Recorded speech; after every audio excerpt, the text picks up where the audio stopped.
Hey, okay, I'll get started.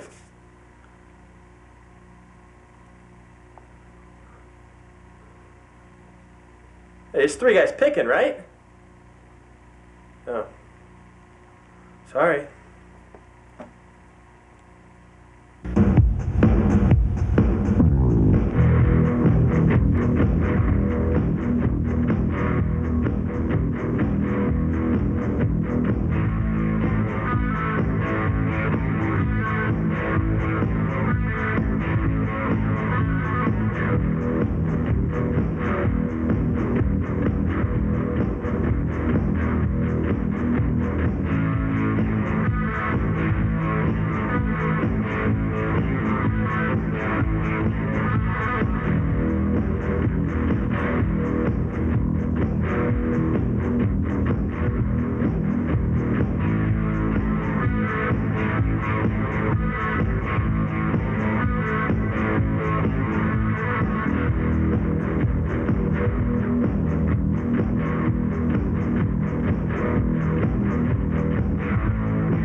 Three Guys Pickin is filmed before a live studio audience.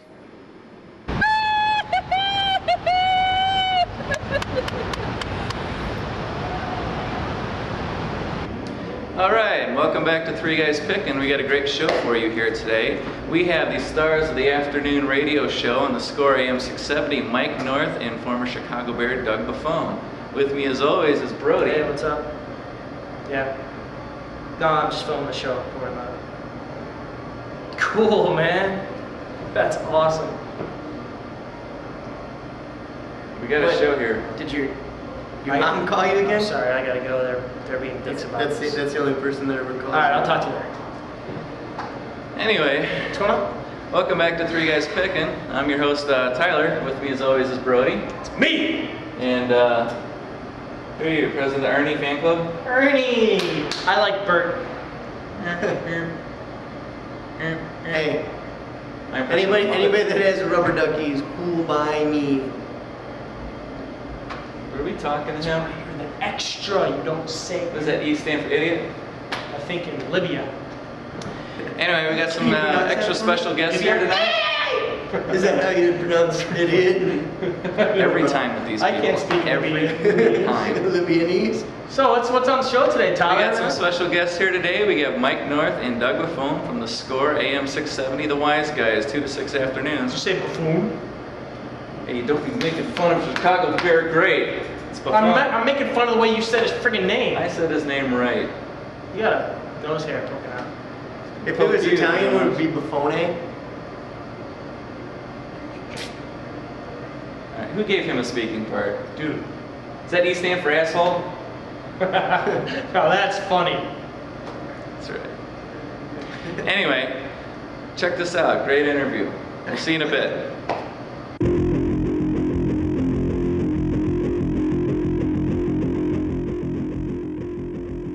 For all of us that have lived in a cave, how did the two of you get into radio? You go first.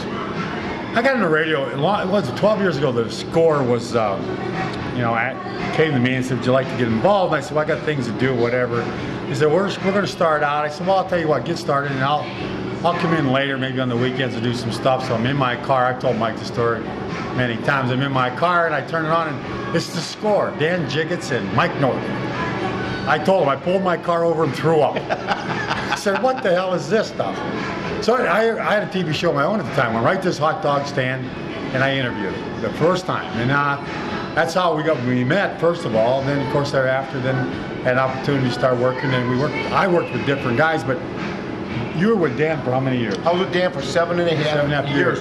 And what's amazing is Dan and I had at least 100 different debates on what Rush Limbaugh and those guys were talking about yesterday. But I guess there's a difference between TV and radio, and corporate America now is a big thing to say because they're afraid of you know, they're afraid of their own shadow. But I got into radio by having my own little radio show. Then I sent the tapes in, and the guys from WXRT at the time end up buying the Score, and they used to come in my hot dog stand. And what happened there was they listened to my tape and they gave me an opportunity. They said, you're on a 6-month trial, and 12 years later, here we are. And I worked with Dan for 7.5 years. Then I worked solo, and I'm with my buddy Doug.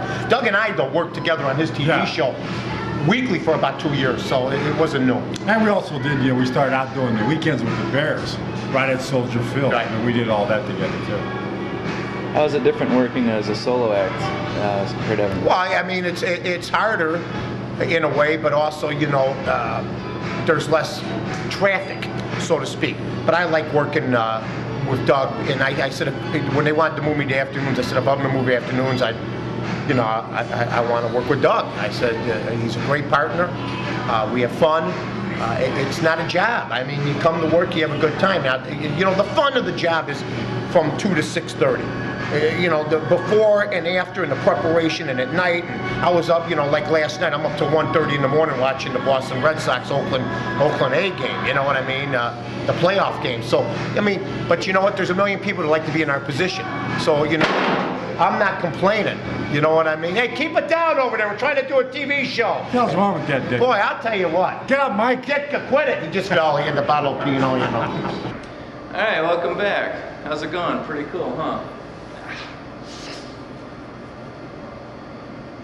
All right, hope you're enjoying the interview with Mike North and Doug Buffone. Yeah, North and Buffone, man, those guys are cool. They run a great friggin' radio show, man, on the radio here in Chicago. They're funny. They love Chicago sports. They love sports in general. You know, even if you never call in and talk to the guys, it's pretty entertaining. I called in one time and talked about hockey a little bit because Patrick Roy retired, and you know, they're asking me, is he the greatest goalie ever? And I'm like, no, fucking, not even of this generation. I mean, Hasek's better than fucking Waugh ever was, you know? Plus, Waugh beat his wife and everything. We don't like wife beaters. All right, we don't do hockey talk here. I'm talking hockey. Birdie. Is it wife beaters? It's Brodie. Birdie? I know, North called me Birdie. Like, what? What? Come on, guys, just, what? Is it wife? It's all right, he mumbles when he talks. Anyway, I hope you enjoy more of the interview with the wise guys. We've had Cleveland Mike on our program. You guys have had a lot of... My condolences. Okay, the truth is Mike North is sorry. He's a loudmouth, know nothing. It's opinionated, but he doesn't have good opinions. You're just bitter because the Browns lost to the Bengals. What can you tell us about the Score fans? They're the best. They're the best. They're the best. I mean, they're knowledgeable, too. I just have to notice what Charles Tillman said in the paper today, the new cornerback. He said, you know, what do these fans know? They don't know it. They have to put, what if they put themselves in this situation, how would they like it? Well, the answer to that is they don't have to be in that situation. You're paid to play. But these fans know what the hell they're talking about. And they call up, I will guarantee you, I go back and talk about different players. I bet they're about 80, 90% right a lot of times where they talk about. So they know what they're doing. And I'll say this about Charles Tillman. When I'm sleeping, I know more about football than he'll ever know. Just because you play the game doesn't mean you know the game. If he wants to go over the rules of the game with me, if he wants to go over the history of the National Football League with me, if he wants to talk about the NFL, if he wants to talk about the founders of the league, he doesn't have a clue. I mean, he's out there to play because he's got God-given talent. We'll find out how good he is, but the first thing you should do is not take on the fans, and I told that to R.W. McCordis. I thought only Hub Arkush could comment on what goes on in the field because he's covered it for 30 years.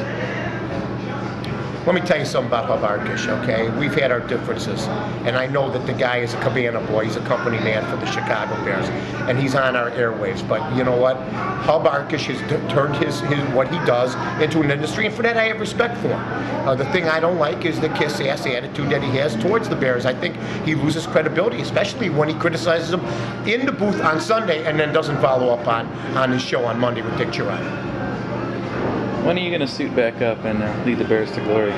You know what? I always thought I could do it. I always thought we went to Monday night game the first time at Soldier Field, the new Soldier Field. This I do know. If I ever put a helmet back on, I went out there, it'd be one play, and I'd be in the hospital. I don't think anybody can ever walk on that field because you forget what it takes to be there, and it takes a hell of a lot. But if you took Doug's mind, if you could take his mind and put it into Urlacher's mind, okay, or you could put it into Briggs's mind, or you could put it into Warwick Coleman's mind, they'd be 3 times the linebackers they are. I mean, that's the one thing that doesn't go.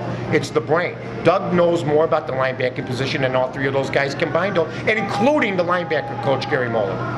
What do the Bears have to do to turn it around? I don't know. You know, what do you do? Are the players good enough? And the way I see it, they're not good enough. You know, what do you want? Miracles from the coaches to turn this thing around? I don't see them turning around until something happens with the players, until something happens where one guy steps up and becomes a leader. Is that guy there? I haven't seen it. I think it's ownership too. I think that they eventually got to get a new owner. I think the McCaskey family should sell the team. I think it goes from the top all the way to the bottom. If they don't win this year, I don't think they're going to change owners, but I think it's incumbent you get rid of the GM and the coaches and the assistant coaches. I'm talking about Dick Geron and the guys, and you got to get rid of some players also. You got to clean house completely. I mean, you just cannot put Band-Aids on things. Yeah, you can't avoid the fact that the Bears have lost 15 games out of the last 17. Now think about it, 15 out of the last 17, and the last 7, I believe, were by 10 points or more. Something's wrong. They've got to change. If they don't change, and this is going to continue, and this can't continue. Maybe I'm being a bit superstitious, but I think that when the Bears' fortunes changed was when they went to the black shoes. Get rid of the whites. Yeah, you're being not only you're not only superstitious, you're a numbskull. But that's beside the point. Yeah. I mean, I'm not, ditto. I believe the Bears, this 85 Bears wore black shoes, you know, and they, you know, the 85 Bears, well, you know, they did, I know you're pointing at a picture with white shoes, but they also wore black shoes too. In fact, McMahon wore high tops, if I remember correctly, high top black shoes. It's the person or the people. Just another guy trying to test us on our knowledge. Another guy trying to test us, pointing at a picture, an artist's conception of the Chicago Bears all wearing white shoes. Willy-nilly. Yeah, willy-nilly. Hey, what's up? Hope you're enjoying that. Wasn't that a great joke I made with, you know, Bears wearing white shoes and that's why they're not doing good anymore? Because now they're wearing black? That's the real reason the Bears are sucky. Did they wear white shoes in '85? They wore white shoes in '85. See, I tried to get that by North and Buffone there. That was pretty sweet. Yeah, not bad. High five. Yeah, it's pretty cool. I mean, you know, the thing too is, you know, the Bulls kind of were the ones that started all this black shoe shit when they went in the playoffs. They wore black shoes in the playoffs and they won. And then other teams all started doing it. And now it just doesn't mean anything anymore. I think the Bears should wear pink shoes. I think that'll bring it back because pink is the opposite of black, and it's not white. It's devoid of because it's blackness. Like right, because black is like, you know, this supposed to be this tough, like cool color. I think none of that. Shut up. Get any more So black. shut up. So. Come on, I'll bite, tell me to shut up. I'll bite your ankles. Bite your legs off. Tis but the flesh wound. So Okay, that's why you're not talking. I think that the Bears should wear pink shoes. I mean, they're already what, like 3 and no, they're 2, 1 and if they won a game. Yeah. The Bears suck right now. They should wear pink shoes. Might as well. I mean, it's not like you're going to ruin anything. Come on.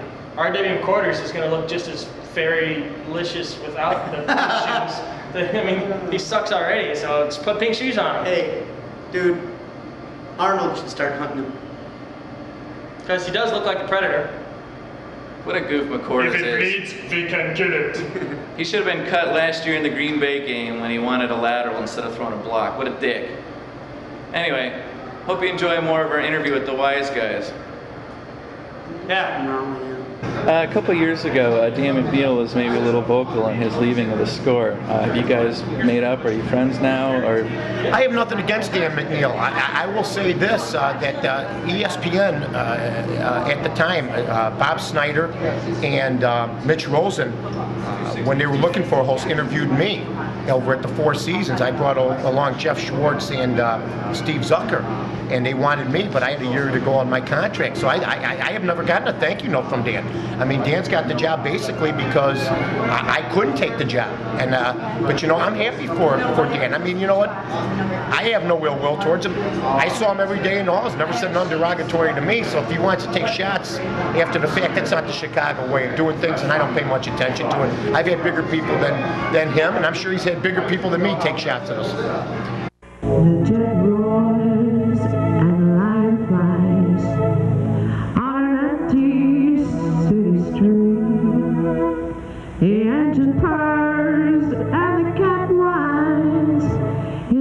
true where two people meet. The lonely soldier dances and the children cry out for love for one another, 'cause it don't last forever except in dreams.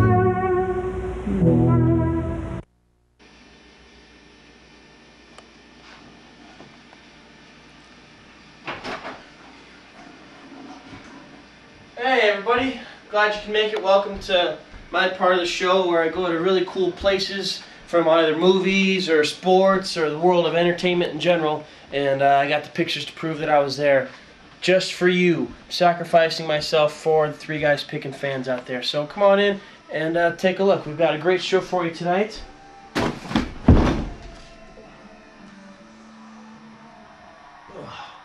And we are gonna go take a really cool trip so you can be behind the scenes at a Three Guys Pickin' show. That's right.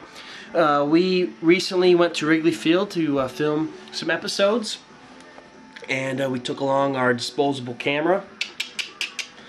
Wind, throw it away after it's developed, and we've got some really cool behind the scenes shots that you don't get to see every day, because what you see usually here on Three Guys Pickin' is the finished product, the editing, you know, all the painstaking writing and stuff behind the scenes you don't get to see because you just see this great show that we have here. So I wanted to show you a little bit of what you don't get to see. Ow! Oh, excuse me. So the first shot here, this is just an establishing shot of Wrigley Field. I kind of wanted to get some of the buildings in the background there. So you can just see, you know, Wrigley Field with no people in it, which is really what it should be like, because baseball right now is a bunch of bullshit, especially with that All-Star game debacle. Hey, it's a tie. We used all our players. You know something? If there's like 9 players left, let them play till it's over. You're not paid millions of dollars or anything, are you? I mean, shit, I don't get paid for this show, but I keep doing more than I should. Assholes. But that's a really cool shot. This next shot is of, you may think that that's our new beer man because it kind of looks like him, but it's really our extra, Nate, because he's got the E shirt on, so that makes him an extra, not a beer man, no matter what you might think. But Nate adds a lot as an extra. You know, he does just what an extra should do, be extra for us, because oftentimes we need a third guy. There's Tyler, our long-haired hippie freak producer, setting stuff up. As you can see, he's got his little bag there, and there's some cables and stuff as he's setting the camera up, so that we can get some really great shots of Three Guys Pickin' at Wrigley Field. And he does a tireless job of setting stuff up for us, and, you know, acting like he knows things even though he doesn't. But he's a nice guy, and he, you know, he pays my salary. I don't get paid, do I? No. This guy's a chump, but I like him anyway, I guess. Here's another shot of Wrigley Field for you. I want to get you the press box. There's Nate, the extra in the background. There's Tyler, the producer. There was our cameraman for the day. His name was Chuck. He was a cool guy, and you know, was able to get me on camera a lot, which is obviously the most important thing. So I took this picture too. This is what I call my artistic shot. I went behind the home plate there, shot it through the fence so you can kind of see, you know, little fence marks there, and the city in the background, Waveland Avenue back there. It's pretty cool, I think. To, you know, not a lot of people get to see Wrigley Field from this angle. So, you know, only Three Guys Pickin' brings that to you. I hope you enjoyed it. But anyway, that's our trip to Wrigley Field, and behind the scenes look at what goes on at Three Guys Pickin' when we're not rolling the camera, so you can see all the painstaking work that goes into this. Because obviously, you know, for a product to come out this professional looking, you know, we got to do a lot of stuff in the background like that. So Chicagoans, enjoy the North Side team. Some of you like the South Side team, which is cool, but we got that in other shows. And we'll see you later. Take care. I wanted to ask you about your infamous question to Pat Riley and the basketball. playoffs a few years back. What can you tell us about that? Well, the Gestapos came. I asked them a question. I said, if you know, if you shaved your head, would you, you know, if God came down tomorrow and said, if you shave your head, you will win a title and beat the Bulls, would you shave your head? And he said, that's an interesting question. That's an interesting question. And then the Gestapos came and got me. So I mean, it didn't surprise me. I mean, these leagues are unbelievable. You're seeing what's happening with Rush Limbaugh right now. He's gone. You can't you have any fun anymore. You can't have any type of free speech. It's you know, if you say something that liberals don't like, you're done. You're finished. I'm willing to bet, though, if you ask that same question this year to Pat Riley, if you're looking for a razor blade. That's exactly right. I'm telling you right now. I'll ask him if God came down tomorrow and you can make the playoffs. Exactly right. Exactly.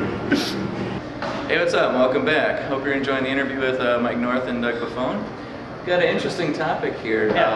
Lately, Rush Limbaugh. Rush Limbaugh. ESPN had some comments. Talked about quarterbacks and stuff. And how he was very desirous of the media. Anyway, that's a pretty hot topic. Mr. Rush quit. Yep, he quit. What do you think about that, guys? You know, I don't think he should have quit because ESPN hired him to be controversial. They got what they wanted. You know, he's built his career on being outspoken and all that stuff, so why step back? I mean, unless it's because he knew that the whole druggy pothead thing was going to come out, so he decided just to do that. Divert attention. Divert. I think it's unfortunate that he quit. I never thought he was a quitter, so I'm very disappointed there. I was going to say something. But yeah, No, go ahead. No. Oh no. Can I finish? Point is, people are making it out to be a racist statement, and it wasn't. You know, he said his opinion. He thinks the media is biased. Like the media, of course the media is biased. It's the media. And they're and actually I do agree, they are very biased. Why? Because they ignore us. Me. 3GP. Jinx, Jimmy Cook. Jagos. But you know, the other thing about this whole thing is, you know, he said it and they go off the air, and then like a week later, Tom Jackson's like, I was gonna say something, but you know, I didn't. I was wringing my hands, you know, and I feel really bad. You know, you lost 3 Super Bowls in a row. Shut the fuck up. You used to be good. You suck now. Now the funniest was Sean Salisbury. I used to like Tom Jackson. I didn't really like him. You know the best sports dude is Harold Reynolds, man. Doing baseball, the former Mariner guy. Harold Reynolds, I give you 2 thumbs up. Here's the second one. I like That's Harold. magic. I like. Well, the funniest thing was Sean Salisbury from ESPN, the former great quarterback who was on Minnesota and San Diego and about 12,000 other teams. Vancouver. He was talking about how when he was in the locker room, he was never racist. He loved everyone. He didn't see color. And then he proceeded to say that like the next 50 times over the hour, how he's not a racist. Interesting. You know, I don't recall anyone even talking about Sean Salisbury being a racist. I'd talk about him being a steak. Or a bad quarterback. Salisbury. Yeah. Or a bad joke. Anyway, let's see what North and Buffone, the wise guys, thought about that. So I take it you might side with Mr. Limbaugh? Well, it's not that I side with Rush Limbaugh, but what's debate? What happened to debate in this country? And I thought they debated it. And why did it take till Wednesday for anything to happen? If it was that bad a statement, why did he say something on Sunday and then all of a sudden it didn't happen and nothing came out of it till Wednesday? I always understood if you say something that's inflammatory enough, and I know this for a fact because it's happened to me, it's going to happen the next day or it's going to happen that night or whatever. But, you know, Jesse Jackson has spoken out on it. You know, and of course he called Jewish people Heimies. So I always find it interesting the people that speak out. Al Sharpton, a man who called George Bush a gang leader, and you know, I mean, I find it amazing to me the people that are actually criticizing Rush Limbaugh. Well, we know you guys' time is valuable, and we'd like to thank you. We have a token of our appreciation. What do we get? Shoes? What's he got for us? I don't know. Oh, a t-shirt. We have the official 3 Guys Pickin t-shirt. Heard about this show. In extra large. Extra large. So you do it? Yeah. Yeah, this is nice. Look at this, huh? Look at that. 3 Guys Pickin. Here it is. I like this. Our favorite color, too. Exactly right. This is AG. You know what AG means? All good. And then so you know who we are, you get the official home video. Right. I like this. 3 Guys Pickin. 3 Guys Pickin. Now you're gonna say, you're gonna send us on. Uh-oh. That's an old Buster Keaton routine. See, this is what happens. Yeah, I'm fine. This is a description of who we are, with a little description of the tape.